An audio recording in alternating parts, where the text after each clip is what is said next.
Seats, we're just about ready to get started.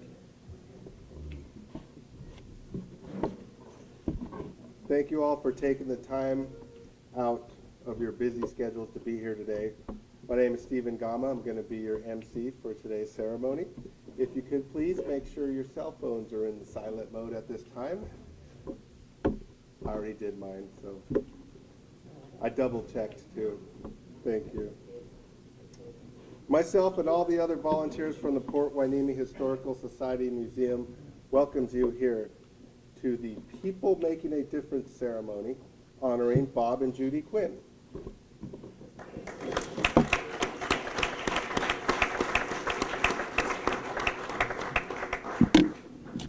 To start the program off, we are honored to have the United States Naval Sea Cadets from the Ben Morrell Battalion here to present colors. Sea Cadets, please present the colors.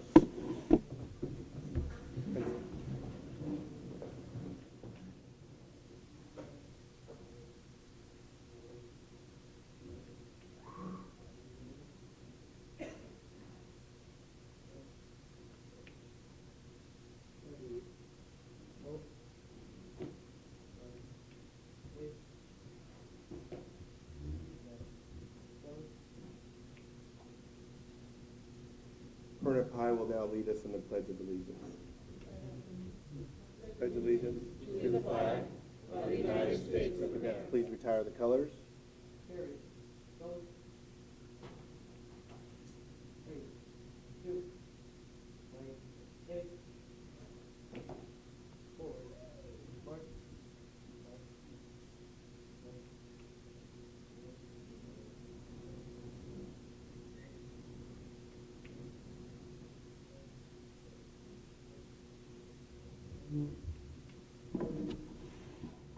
I'd like to introduce Lieutenant Victor Stevens, who will lead us in the invocation. Let us pray.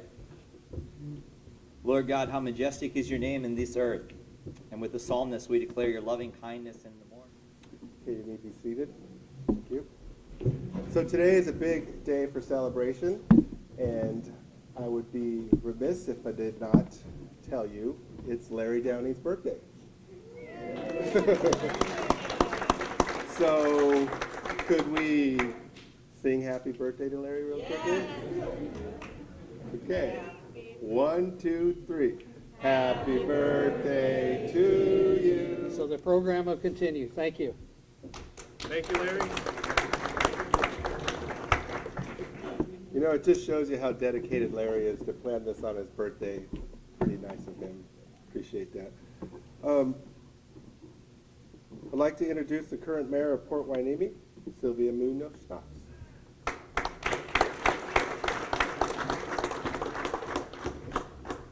Thank you, Steve. It's an honor and a privilege to be here today with the Quinns. I believe I met Bob when we were working together on BRAC, one of the last rounds, many, many, many years ago. And what I just want to tell both of you is that it's an honor and a privilege to be able to honor you today in Port Hueneme. Your contributions to this community are endless. And I just want to tell you that it's both obedience as well as sacrifice that you've given to this country and to our community. And for that, we applaud you. Thank you so much.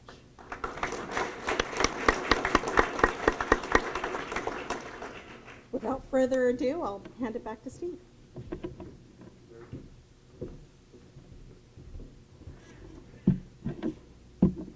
People Making a Difference Award is a tradition of the Port Hueneme Historical Society Museum, and to explain to you the particulars of that award, I'd like to introduce to you Beverly Kelly, Dr. Beverly Kelly.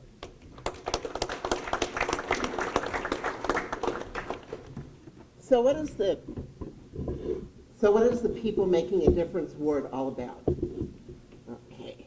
This honor was first conferred in 2014, and according to the official record, the Museum Commission inaugurated this award in order to honor individuals in our community who, through their dedication and hard work, play a major role in improving the quality of life in Port Hueneme. The short biography of Bob and Judy Quinn in this program also includes a telling anecdote when it comes to making a difference. Bob and Judy invested 12 long years in fundraising, planning, and the actual construction of the CB Museum. Yet, as typical of people we honor with this award, instead of taking a bow on stage during the long-anticipated ribbon-cutting ceremony, Bob and Judy were content to sit in the audience. I'm a behind-the-scenes worker, Bob had responded when he was asked why he wasn't up front on the stage. He said he preferred instead that the museum staff be recognized instead. In conclusion, I'd like to make a little change in the Isaac Newton quote so that it applies to Port Hueneme. We in Hueneme don't stand on the shoulders of giants, inasmuch as we stand on the shoulders of ordinary people. Ordinary people who quietly go about making a difference in all our lives. Thank you.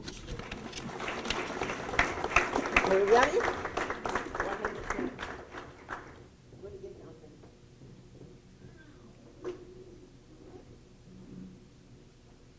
So what we've done is you saw the picture at the entranceway of Bob and Judy Quinn. That will hang in the museum forever. And what we also did was we have the copies of that picture, which we're going to present to both of you. And thank you, Captain Bob. Thank you very much. For serving everything.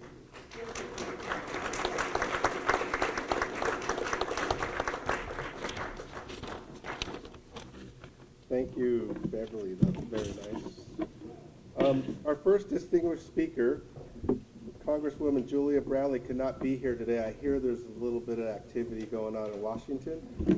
Just a little bit. She couldn't break away for that. And I just want to say that we are blessed to have Julia as our representative. She does so much for the veterans of Ventura County, and she's always out front championing those causes. And I think we all couldn't be served better without her. I would like to introduce Mark Martinez from her office to speak on her behalf. Good morning, everyone. My name is Mark Martinez. I'm from the office of Congresswoman Julia Brownlee. Captain Quinn, it's always great to see you. Judy Quinn, pleasure meeting you. Thank you for everything that you've done for our community. As was mentioned previously, you're an ordinary person doing these extraordinary things for our community. And the Congresswoman can do what she can do in D.C. because of people like you making a difference in our community. So we thank you for everything that you have done. And the Congresswoman would like to present to you a certificate of congressional recognition to you and your wife for everything you guys have done. Thank you for the teamwork. Take care.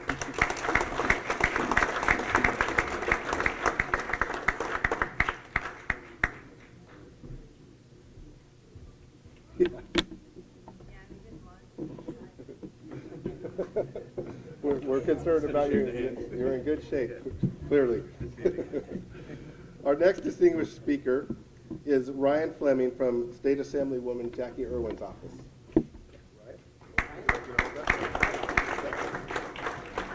As you said, I'm Ryan Fleming from Assemblymember Jackie Irwin's office. She is sorry that she could not make it today, but is very proud to have you as one of her constituents and doing great work within the community and making her job a little bit easier on the Vets Committee as well, providing some great insight. She wanted me to present this resolution on behalf of her and the State Assembly, and I just wanted to read just the last couple paragraphs from it, super quick, small, but I think it really boils down to the essence of both of you and what she wanted to honor today.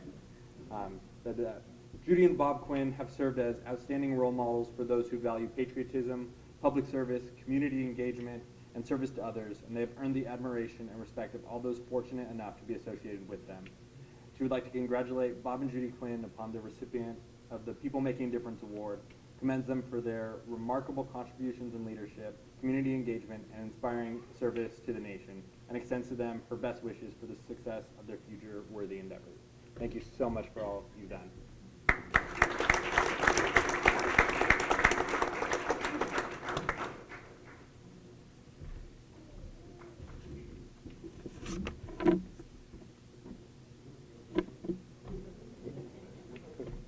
Thank you very much. Our next distinguished speaker is Ventura County Supervisor Kelly Long.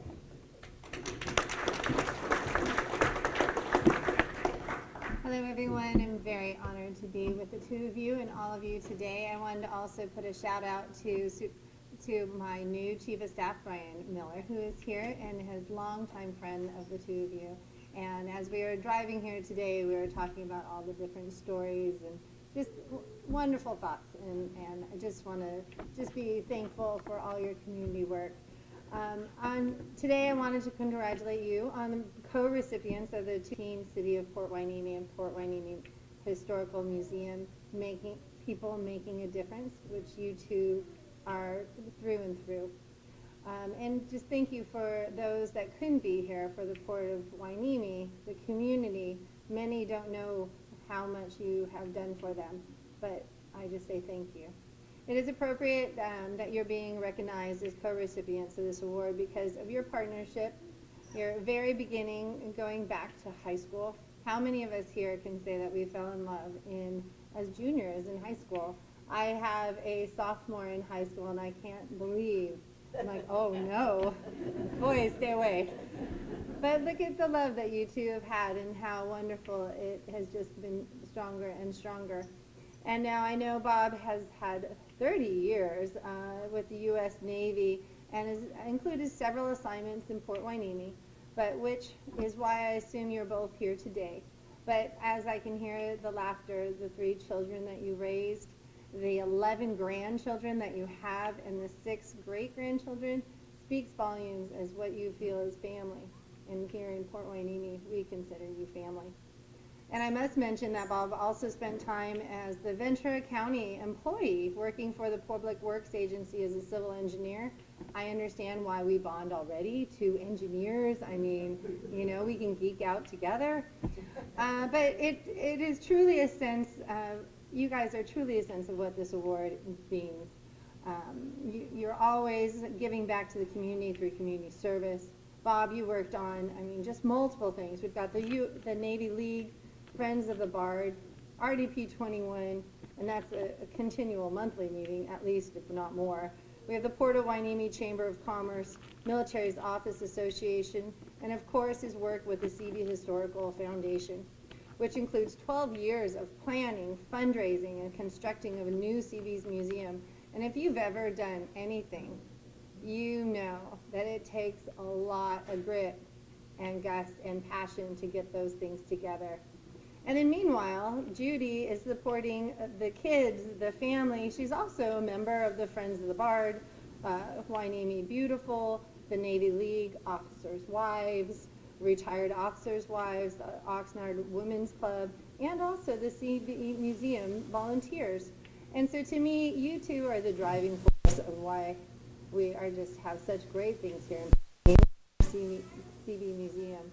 And I understand you like to stand in the back. I do too. I think we should give credit to our staff, but I just want to make sure you know how much we really do appreciate what you've done. So Bob and Judy, you amplify that you people make a difference. And so I hope that we can all be a little like you. And you've certainly made a difference in Port Hueneme and the County of Ventura, and you've made a better place for all of us. So thank you very much. And on that, I will not, as a politician, read you this entire resolution, but I hope that we can, as Board of Supervisors, please read this later, and we just want to say our thanks to you. So thank you very much.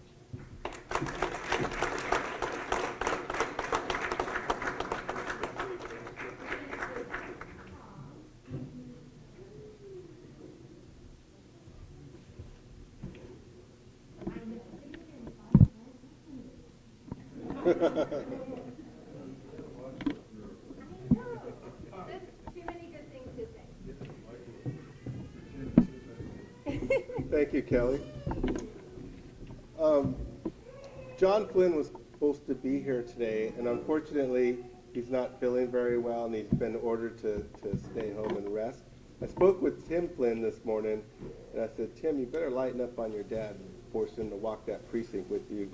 And He wanted me to tell you all that they're very sorry they couldn't be here, but they're here in spirit and love you very much and wish you well. Our next distinguished speaker is Arlene Fraser from the Navy League Channel Islands Board of Directors.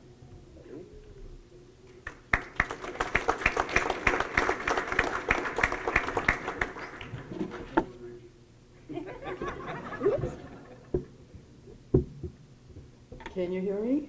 Great. Thank you very much, and it's an honor to be here recognizing Bob and Judy Quinn. They've been my mentor, and they're always there, and Bob always say, "Will do," when we ask something. But anyway, I'm here representing Navy League, and I want to share you the mission and the goals, because that will show you all the things and the importance why Bob and Judy belong to this organization. So Navy League of the United States is a civilian organization dedicated to informing the American people and its government that the United States of America is a maritime nation and that the national defense and economic well-being depend on strong sea services, which is our United States Navy, United States Coast Guard, United States Marine Corps, and U.S. flag merchant marines, and also youth organizations. The other thing I want to point out, as you listen later about their accomplishments, is the goals that they put forward and follow with Navy League. It's to educate national leaders and the nation, support men and women of the sea services, and provide assistance to sea service families and support youth programs. So all of this encompasses things that they are involved with, and I pledge to speak very briefly, but when you want to know more, you're invited to all of Navy League functions, and you can come and meet Bob and Judy, and they can share with you more details of all the fun and great activities that they do to support our active duty and families in the Port Hueneme area. Navy League is a national organization, and Bob and Judy have attended many national board meetings and conventions all over the country, and they've been Navy League life members since 1987, and they still have that energy, like that Energizer Bunny, where they keep on doing things for Navy League, Sea Cadets, and all the activities. To kind of remember some of the highlights, I kind of did an ABC. So A is for annual awards.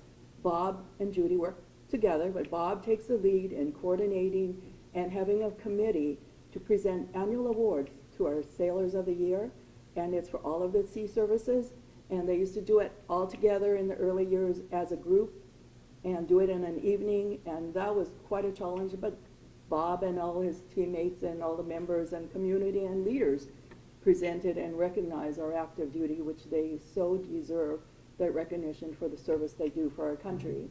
And then Bob, Tuesday mornings, 7 o'clock, quarterly as designated, he's there about early in the morning recognizing our Sailor of the Quarter, and usually it's the senior Seabees.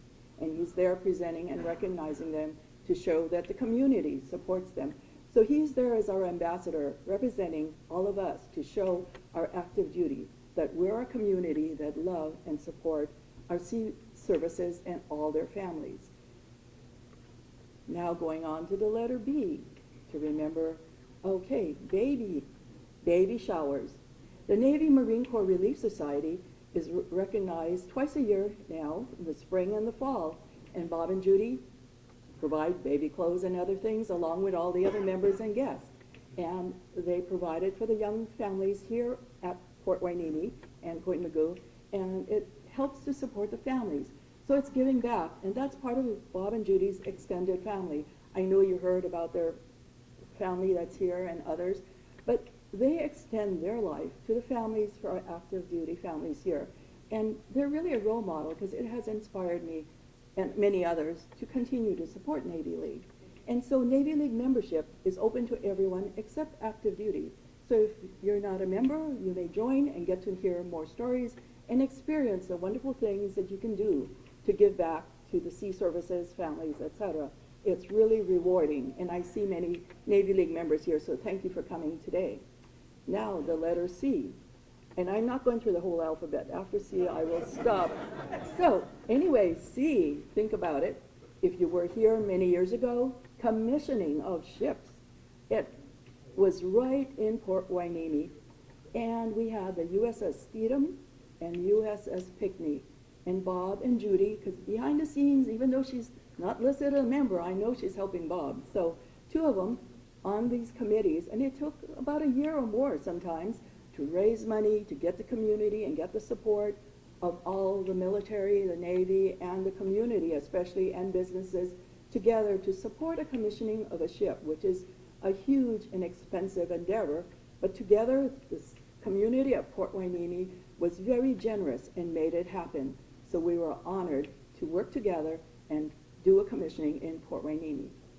Now, going on to D, which is, and D to Z. Okay, so the D stands for their dedication and continuing effort for always providing for the needs and goals of Navy League. As you heard, it was supporting the sea services, the active duty family, and the youth. And Bob and Judy, they were my role model because now I'm involved with the Sea Cadets. But they were always there and, you know, helping and making sure that our youth of the community from ages 10 to 17 have this opportunity to experience the benefits of the Sea Cadet program. You saw some of it today when they saw the color guards. They're from the Ben Morrell Battalion at Port Hueneme. We have units at Point Mugu with the Navy League cadets and the Sea Cadets. So there's opportunities. So if you have children between the ages of 10 to 17, they're open to welcome youth to benefit and gain experiences from the Sea Cadet program. I want to mention several things about Judy Quinn. She's always there, and believe it or not, she's an outstanding leader. She could even be president of an organization, which she was for the Ventura County Women's Council. At one time, before we became Channel Islands, Judy was president for the Ventura County Women's Council. Can you imagine having a board of directors with only women? Anyway, Judy was able to coordinate and delegate and have a team, and they all worked together. And she was recognized by Navy League. Well, actually, the council, through Judy's leadership, received Outstanding Council of Navy League. And I was really honored the following year because she didn't want to fly to Hawaii to receive the award. So she asked, Arlene, can you fly to Hawaii? So I did and accepted the award for Judy for her Outstanding Council. And wow, it made a believer out of me, seeing all of the other councils and working together and being recognized for the council leadership that Judy did, and looking at her work, her annual report, which before they did scrapbooks, and she had all the things they did, all the fun things and the activities, and she really brought everybody together. And that's what I admire about her. And then Bob does the same thing, because I'm on committees with Bob, and like I said, he always says, will do, because I'm always every so often asking him to do something, and he does it right away. He's really quick. Okay, so I think I gave you the most highlights. The A was for awards, B was for all the baby gifts and the baby showers for the families, and C was for the commissioning. There's a lot more. And Judy's other fame is, Judy, if you remember, and hopefully this is correct, Judy is the one that started the Channel Islands July no-show luncheon. Have you heard of no-show luncheons? Where you write a check and you send your money in to donate it to help the organization, like for Navy League, for all the programs for the youth, etc. But Judy started this. She said, just send a letter out and we'll just ask people, don't come to the July meeting, go and take your vacation, have fun with your family, play golf, go fishing, do whatever. So we continue this tradition, and people still write their checks and send it in. So if you're thinking of a fundraiser, think of some creative way to have your members just write a check, send it in, and don't come to the meeting. No, anyway, so Judy, you have made a really great impact, and Bob also through the awards and everything. I thank you very much, and you're supporting all of the Navy League goals with supporting the sea services, the families, and being an outstanding life member since '87 and continuing on, hopefully for many, many more years, because you're so energetic. And I would like to present to you, you make a difference, and the recognition from the Port Hueneme Historical Society is so appropriate because you are very much a part of Port Hueneme, even though you live in Oxnard. Your heart and your soul have been here through your active duty years and as you're retired, you have given back a lot. So on behalf of Navy League, I present this certificate, and if you can't see it, there's a picture with Bob and Judy and a little piggy bank, which is for the collecting money for the baby and the families, and a picture of the commissioning of one of the ships. And when you commission a ship, you know, all the smoke or steam, or what is it called, Bob? Smoke, whatever, to show that the ship is alive and all the crew runs on board, and it's really inspiring, so thank you for doing that. And then awards you present, both you and Judy have presented many, many awards to well-deserving Sailors of the Year, and you will continue to do it. So thank you very much, and congratulations for your dedication.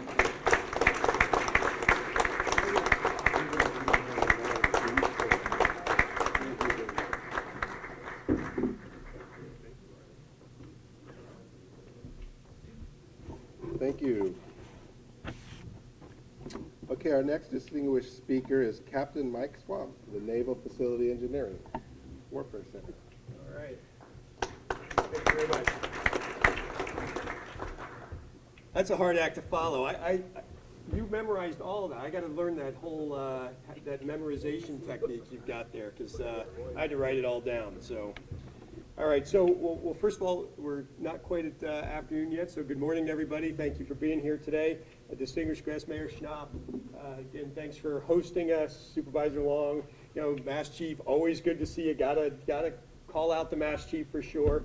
And then the entire card-carrying members of the Bob and Judy Quinn fan club. Thanks for all being here today. All right, this is and to, you know, especially to honor this this great team. So really appreciate you all being here. And of course, a lot of family here, right? So good that y'all could make it, and great to see you. So I think the Sea Cadets left. They did a great job, so we'll just give them a little shout out. All right. So the first time I heard Bob's name, I'm going to talk about Bob a little bit, because a lot of my, you know, from the military side of things, a lot of the interactions with Bob. But Judy, we know you're in the background there, and God bless you for it. I'm just going to say that. So the first time I heard Bob's name, I was at lunch in Hawaii with retired Captain Jim Worcester. He was visiting there, and I had just found out I was going to come relieve Captain Kurgan. Chris Kurgan had the job with the Seabees before I did, and so Captain Worcester and I are sitting at lunch, and you know, talking about you know, he had this job at one time in the past, and we were talking about the ins and outs of it. And there were two. I don't remember much of the conversation, but he did mention two names to me. One was Mass Chief Jim Daniels, and the other was Captain Retired Bob Quinn. And the characterization of them was war heroes, and that I need to find them quickly and learn about their story. So now in the time, I got to tell you, in the time that I knew Captain Jim Worcester when he was on active duty, he didn't have anything good to say about anybody. So, you know, at that point I knew, right? Yeah, Chris is laughing over there. So, but you know, so I knew I needed to seek these two out. So, so sure enough, as I checked on board to turn over with Chris, we started covering our interaction with the community, and the job that is when you're with the Seabees and as a Commodore, you have a lot of opportunities to work with the community. And I don't think we were 2 minutes into that discussion before Bob's name came up, and that's where I heard it the second time. So as we talked about the Seabee Ball, which was going to be my first as a Commodore and the 75th for the Seabees, it's kind of a big deal, and the list of 600 people, that does not include spouses, that is just 600 folks that are on this list that we interact with and keep track of. It's made up of retirees representing the state, the county, the city, lots of folks in here. All he said was, just talk to Bob. He'll help you straighten it all out. All right. So it wasn't long after I was in the job that I had the opportunity to talk to Bob. In fact, I think you found me. I think I was in the job probably 2 weeks, and next thing I know, Bob came to find me. I was not fast enough, but I was instantly thankful for that. Retired CEC officer, we think, what, 5 different commands that you had over your career? I think for a lot of us, if we get to 3 or 4, we're lucky these days. And so 5 speaks to the capability that you had as a naval officer. Vietnam veteran and Purple Heart recipient. So I want to just a little side note there. I find it's always amazing to me how nonchalant that Bob is about the fact that he has this Purple Heart. You know, and he'll just talk about the fact that, it reminds me of the time I was shot down in that helicopter in Vietnam, and, and just laugh about something and just kind of as if it was just an afterthought. And, that's quite an afterthought. And I think we are all very much in awe of the fact of, of your service and sacrifice along those lines. So thank you for that. But so what I was talking about, how thankful I was and now in awe of meeting Bob, retired, 5 commands, Vietnam vet, and a guy who had front row seats for decades of Commodore shenanigans to advise on. So I was thankful for the opportunity to be able to reach out to him for mentorship and guidance, and he is, as Captain Dean Tufts would say, a safety blanket for all the Commodores. So you can see in the program all the organizations that the Quinns influence. We've talked about a lot of them here today, in particular the Navy League. Bob and Judy are both very active. In fact, Bob is at formation, as Arlene has already said, every quarter.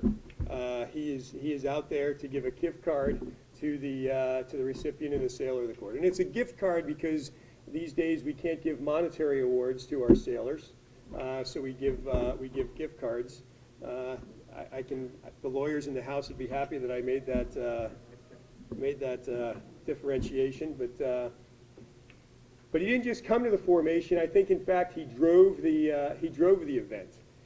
It was at the start of every quarter. He's reaching out to Master Chief Sharp, finding out, hey, who's the CB of the quarter? When you having the quarters? We're coming. And Master Chief Sharp would respond, and he'd be off making things happen.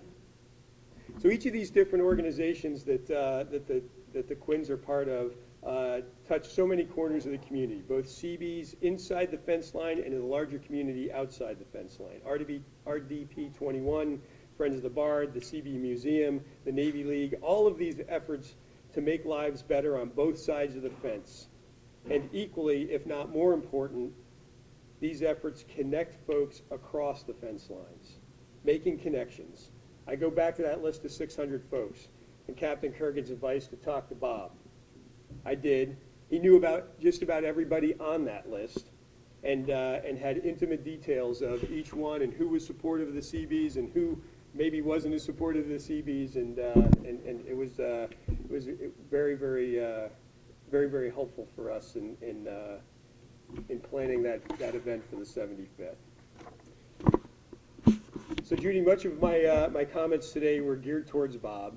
He gives us lots of things to poke at, but clearly you have been so active in making those connections. In fact, now that I think about it, those connections were probably made because of you and in spite of Bob.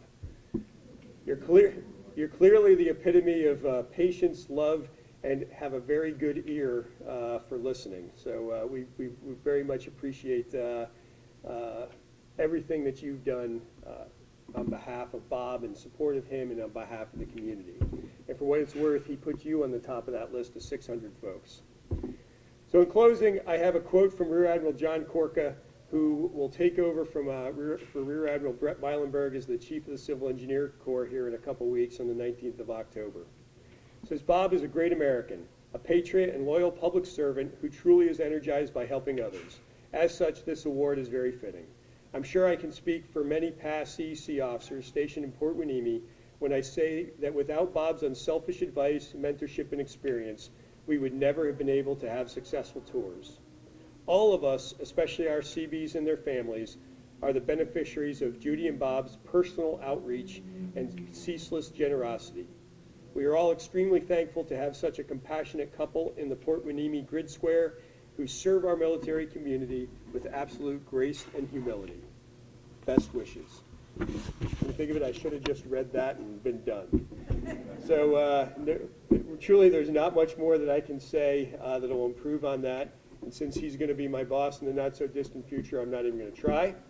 But bottom line, the CB community is thankful for all that Bob and Judy have done, do, and will continue to do for us in this great nation. On behalf of all of us, thank you and congratulations.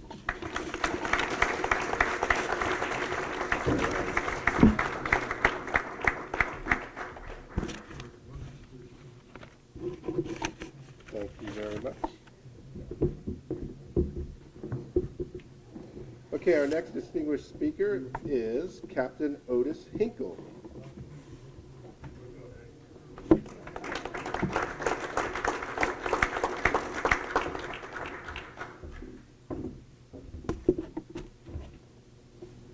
I was kind of hoping that I'd bat last so I could fill all of you in on some stuff that nobody else has covered, but I want to start off with something that is very, very important that Bob did in his life.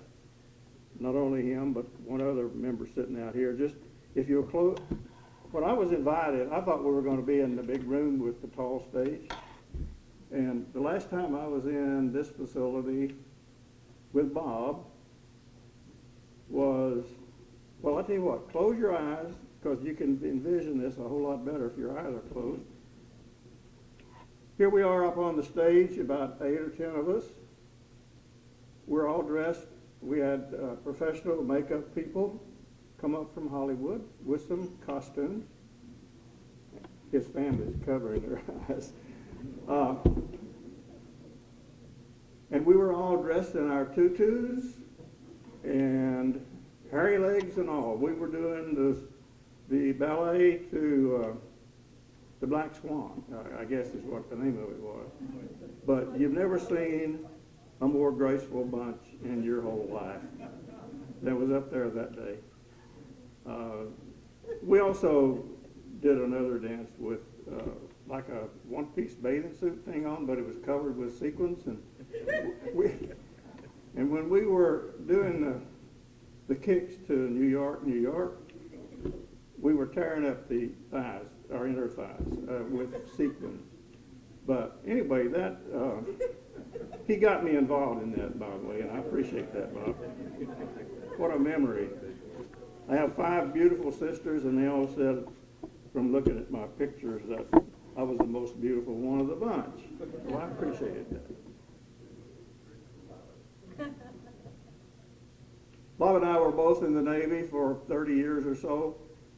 We were in Vietnam kind of at the same time, might have missed each other by a year or so. I was in a battalion out of Gulfport, and he was in a regiment. And both were the Seabees, though.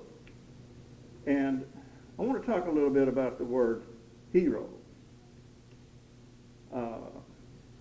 When Bob was shot down in that helicopter, and he was there for 3 days with serious wounds, I'm sure he never once thought about, hey, now I'm a hero.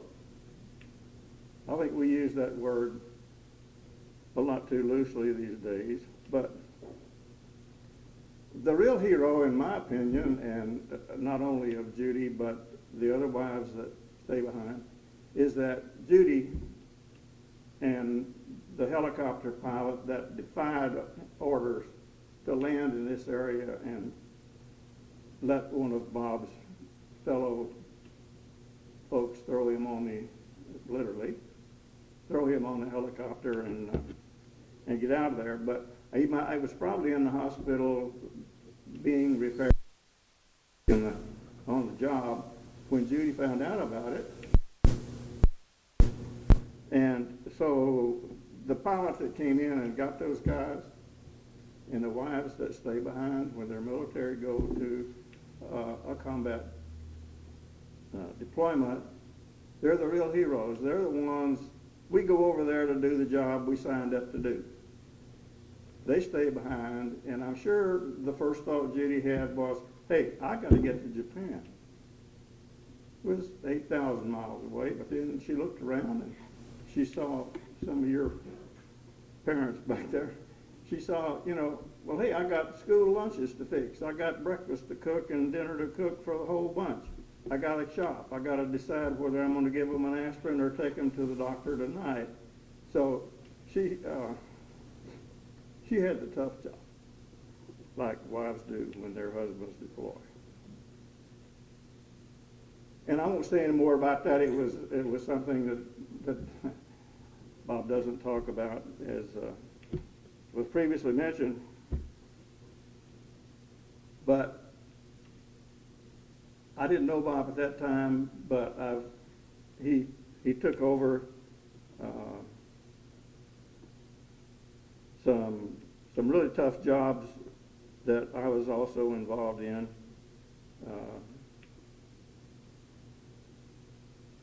Number one, when I was on the staff, the CB staff in Hawaii, we had a battalion that was falling apart, literally because of senior leadership going to pot, and not only the officers, but some of the enlisted as well. They were failing miserably. And I can remember when the Admiral said,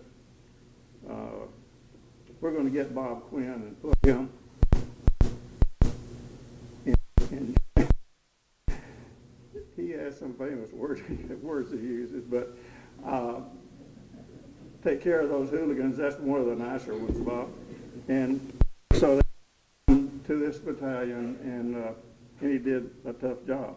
And by the way, if any of you want to ever start a city, go out here somewhere and find 50 or 60 acres of vacant land and call Bob Quinn and say, you're not elected, you're appointed, you're going to be the mayor. And we want you to build a city that includes the ability to feed tens of thousands of people, to have a birthing tent where babies can be born, to make sure that you know who's next day who's getting on the bus. Well, that was another job that Bob was given. And another time we ran into each other was when I was at Miami. And by the way, I'm a supply corps officer. You probably don't even know what that is, because all these folks around here are civil engineer corps. But I spent 14 years with the CBs, and I'd spend another 14. But Bob was the XO when I was here, and then he was the acting commanding officer. So there's really not enough laudatory words to adequately cover what Bob and Judy have done, not only for the Navy, but for this community. What I really am going to talk briefly about, and by the way, Larry said, hey, you can talk as long as you want to, so here I go.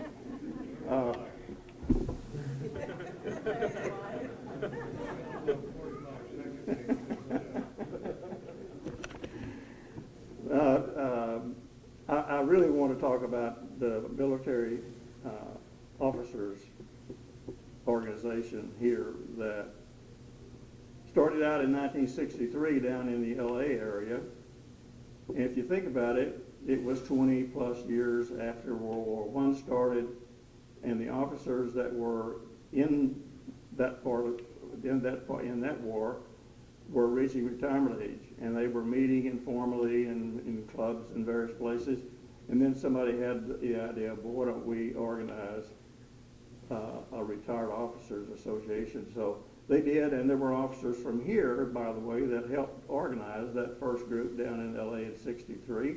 And in '64, the officers and their wives, mainly 3 of the wives, by the way, gathered up whatever information was needed and submitted to the national organization, which had formed the year before, and said, we want to start our own chapter here in Port Hueneme. And so 76 officers qualified to be charter members, and there were another 50 or so that wanted to be, but for various reasons they were let in later. Bob and I joined the Retired Officers Association about the same time. He came a couple of years after I did, I think. But anyway, he when he and Judy and family moved permanently here to this area, he joined, and right away he didn't even have a seat warm until we tried to get him to be an officer on the board. And of course he said yes, as he always does. When I said there weren't enough laudatory words in the dictionary to describe what Bob and Judy have done, there was one word that they never seemed to see, and that was the word no.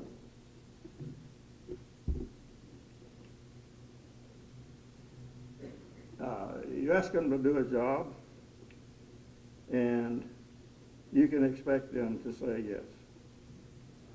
He was president of the Military Officers Association of America, which they changed the name to during our time, so that it covered not just retired officers, because we have police officers that are retired. We have other kinds of officers, and they wanted to also encourage the active duty folks to join. So they changed the name to Military Officers Association of America. And Bob was president in 2002, 2003, and any job that we asked him to do, he was willing to say yes and get the job done, even the toughest jobs, like getting speakers each month that can be of interest to the bunch. And it wasn't just Bob that was taking on the job. It seemed like you could ask Bob to do a job, and he would say yes, and then go home and say to Judy, hey, I'm going to be doing this job, and she was right there helping him. And it was the other way around, too. Judy took on jobs, knowing that Bob would be right there with her to help him.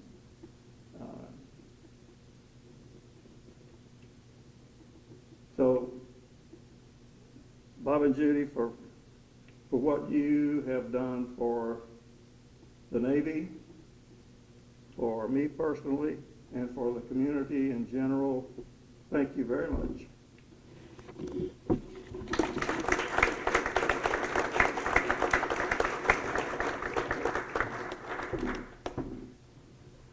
By the way, I'm not going to step down off the stage for that fall. I'm not like some of these young folks.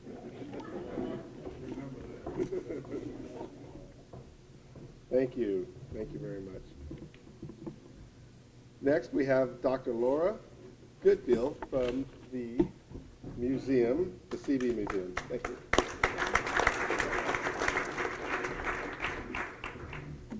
Good afternoon, and thank you for giving me the opportunity to talk about the Quinns and the museum.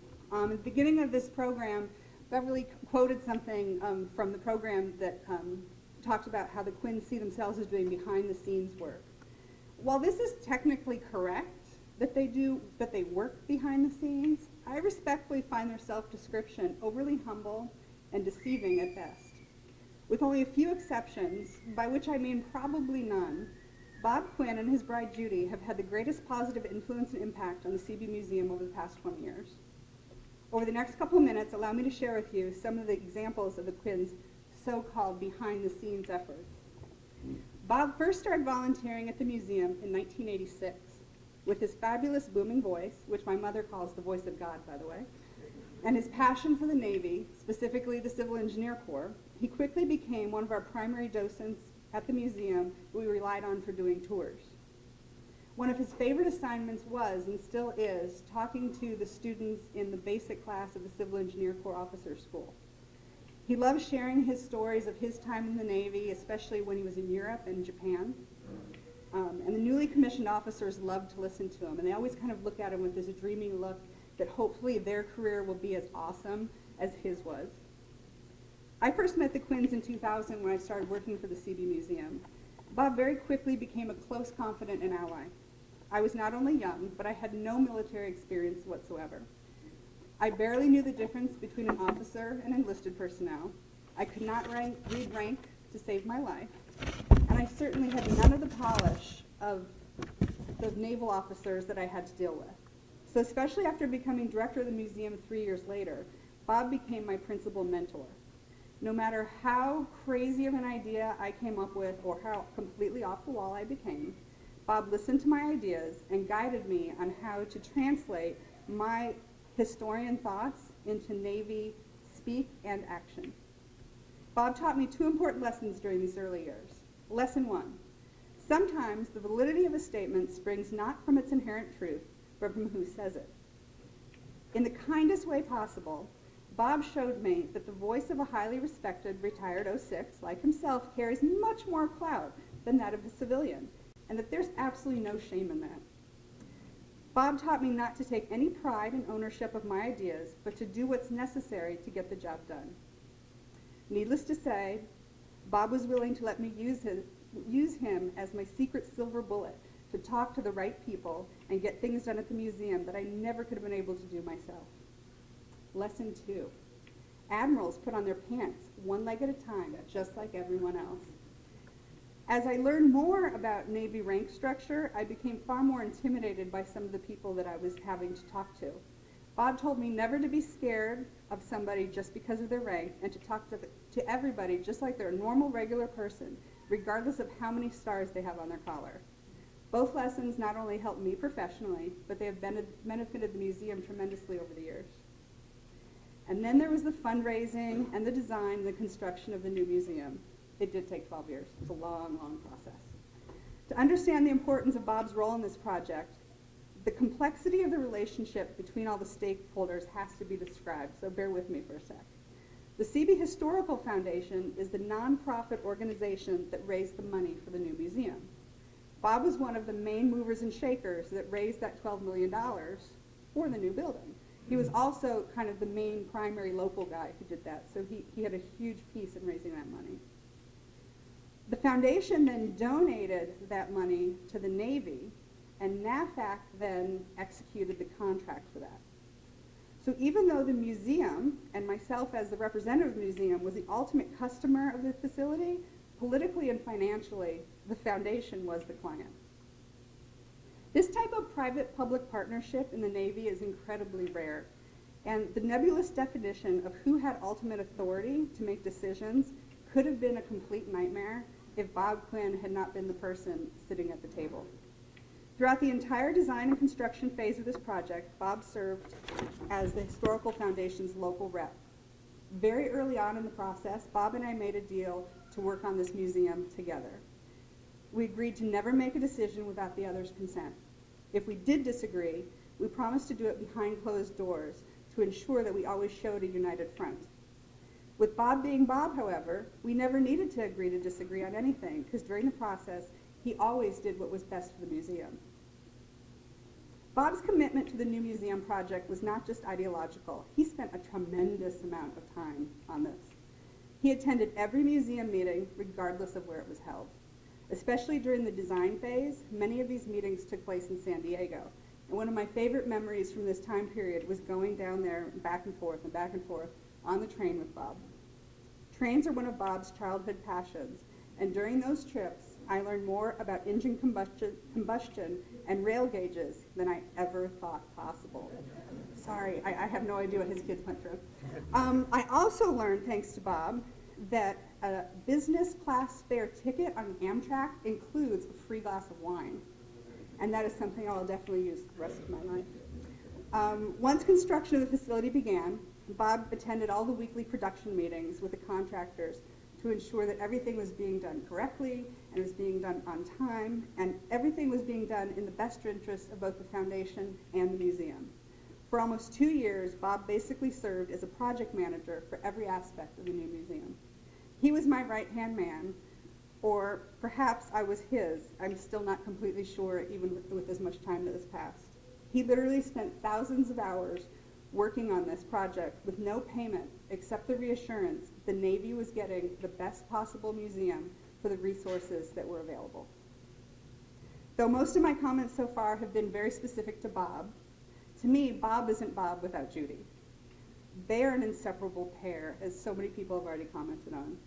Throughout this entire journey, Judy has always supported Bob and the museum, whether that was her sitting at a table waiting for him to finish like his 10th sea story of the night, or talking to the museum curators and talking about her experiences to ensure that the family story was properly represented in the museum. She is the perfect officer's wife who I know knows everything but says very little. But when she does speak, I know you speak the truth. And I'm very happy I've never been a recipient of one of your letters. After the new museum opened, Judy even became a volunteer at the new museum, greeting visitors at the front desk. She shares the same passion for the history of the Navy and the Seabees as Bob. It's just part of who they are. So on behalf of the Naval History and Heritage Command and the staff at the Seabee Museum, thank you, Judy and Bob Quinn, for everything you have done over the years. I'm not going to do it. Whether it's in the limelight or behind the scenes. The museum is a better institution due to your involvement, and you've done an outstanding job of preserving the history and heritage of your beloved Civil Engineer Corps and Navy. You made a difference, and future generations will be so grateful for your efforts. It's been an honor and a privilege to work with you. And it's such an honor for me to know you and your whole family, and to call you my friends. Thank you.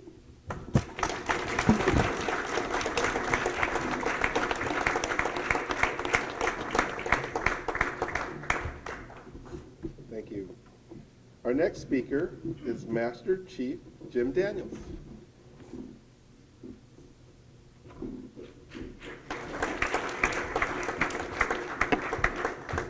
Thank you.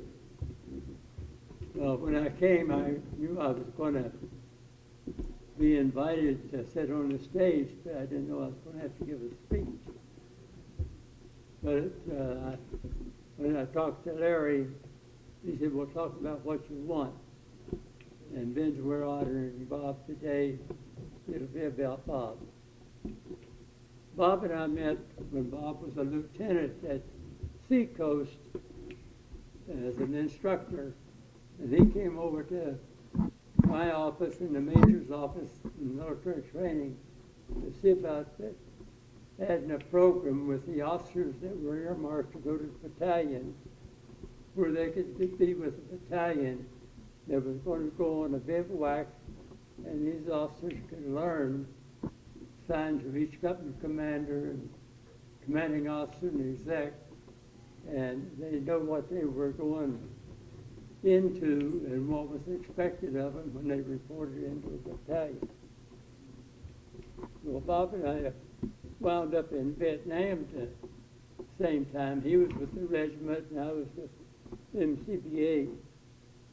And we were both wounded, I imagine about the same time in the morning in the same day.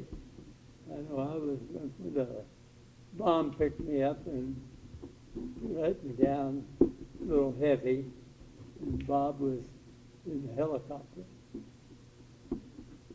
And when they finally came to get me and take me back to the CP, and they had some bucks in there, they told me that Bob had been shot down in a helicopter.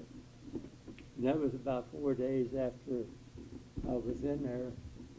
And then we found out 30 days later that he was okay. He was at 106 General Hospital, and he was on his way home. And the next time I saw him is when he reported in as executive officer, then CO of a base sheriff. And after that, with the CB Museum, raising the money to build that, we spent a lot of time in different things, and he'd make out the letters and I would deliver them to different people, trying to get money to support our museum. And like the other speakers said, if you needed some help or needed something, you could always go to Bob and you could get assistance from him one way or the other. And it's been my privilege to know him all these years and consider him as a good friend. Thank you.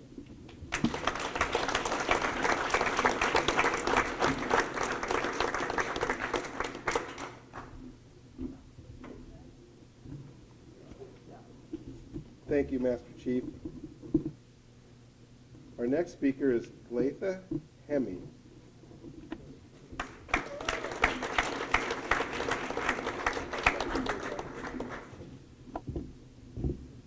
Good afternoon, friends and family of the Quinns. I'm Glatha Hemi, a friend of theirs for 43 years. I knew them when it was the original five, Judy, Bob, and the kids. I am honored to be here today to speak about my dear friend and sister, Judy. Well, adopted sister. I think I know her pretty well. I did a video of her life, and some of the pictures from today will get added to that. I also helped her with her family tree, and we uncovered a third great-grandfather who served in the Revolutionary War. So patriotism is in her DNA. I was privileged to know Judy's parents, Frank and Opal Bowman, from Wisconsin. Yes, she's a Midwest girl, and she has those values of care and concern for friends and family and neighbors. Through the years, I've been privileged to be by her side and watch her as a wife, and you've heard about what an outstanding officer's wife she is, and it's all true. And as a mother, and I won't share some of those things, Judy, and the pride she felt the day she told me she was going to be a grandmother, and then the day she told me she was going to be a great-grandmother. Judy's home is always open to everyone, and I mean open.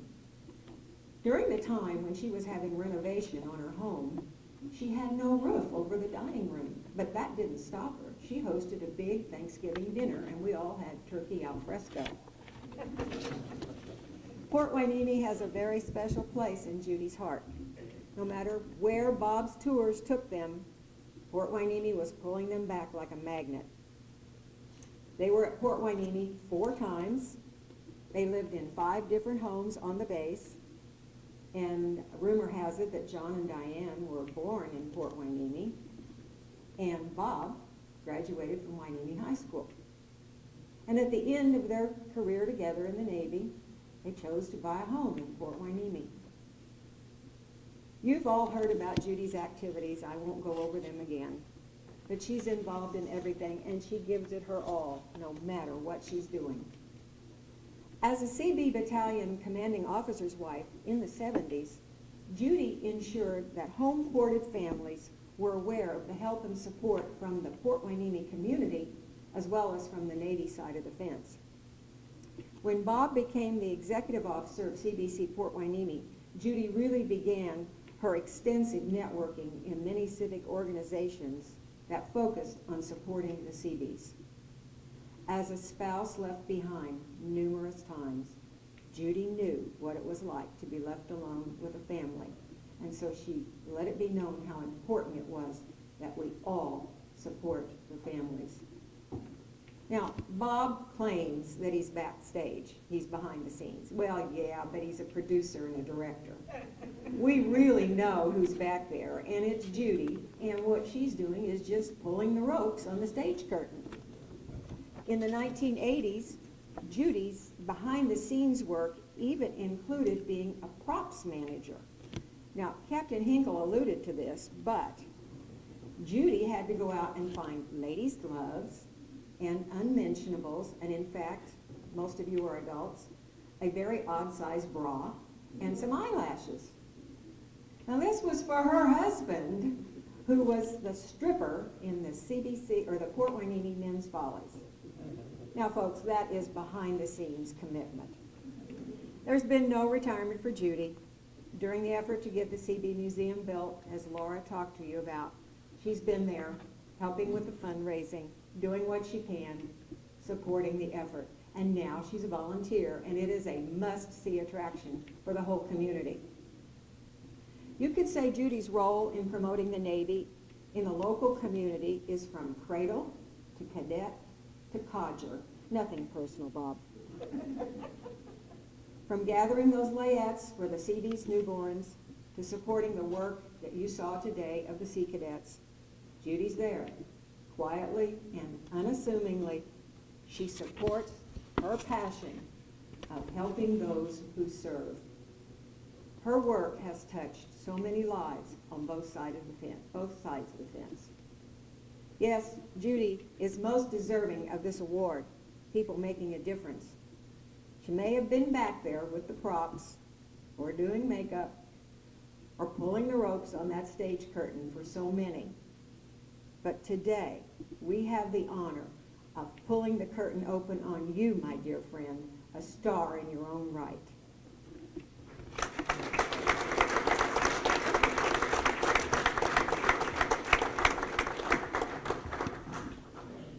And now we'll have our closing prayer by Lieutenant Victor Stevens.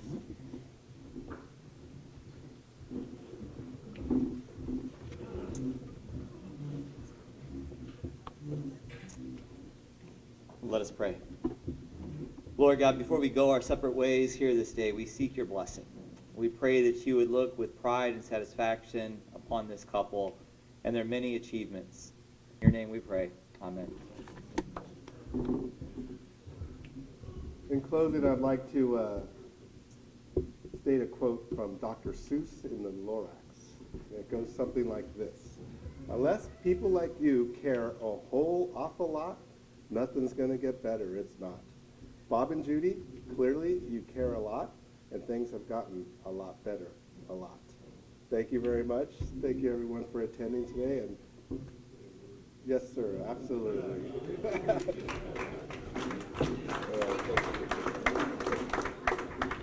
We've been here a hell of a long time already, and I won't extend it, but I do want to, first of all, do two things. I want to thank all of the folks here for the, I'm sure not deserved, but greatly appreciated accolades. And I'd like to ask all the family members to stand up. Our three children, Robert, Diane, and John, and Robert and John brought into our family two amazing young ladies, Dory and Kathleen, who, as far as I'm concerned, are our daughters. And they produced a whole gaggle of additional folks who are roaming around. Anybody who is marginally at the shaving age is probably one of our kids. I think there's about 20 of them milling around here today. So thanks to those folks who made our family what it is. Thanks to all of you for what you've said. Maybe some question about why in the hell is Hueneme recognizing you? You live in Oxnard. We lived in Hueneme most of our lives, though our mailing address today might be Oxnard. We actually owned a home here in Hueneme. And when I finally retired and we went to see this home over in Surfside Village for the first time, Judy said, great place, great house, good location, the kitchen's too damn small. And there is no way you can modify those houses and live with the covenants. So I said, don't unpack, go find a place, knowing she wouldn't. She did, and so we had to buy another house and sold the first one. But we've always been part of Hueneme. I voted here, paid taxes here for years and years and years, still operate here. And of all the wonderful places we've lived in Belgium, we lived in Japan, we lived in New York, Rhode Island, Washington, D.C., that's a different place. Here, 8 tours in California.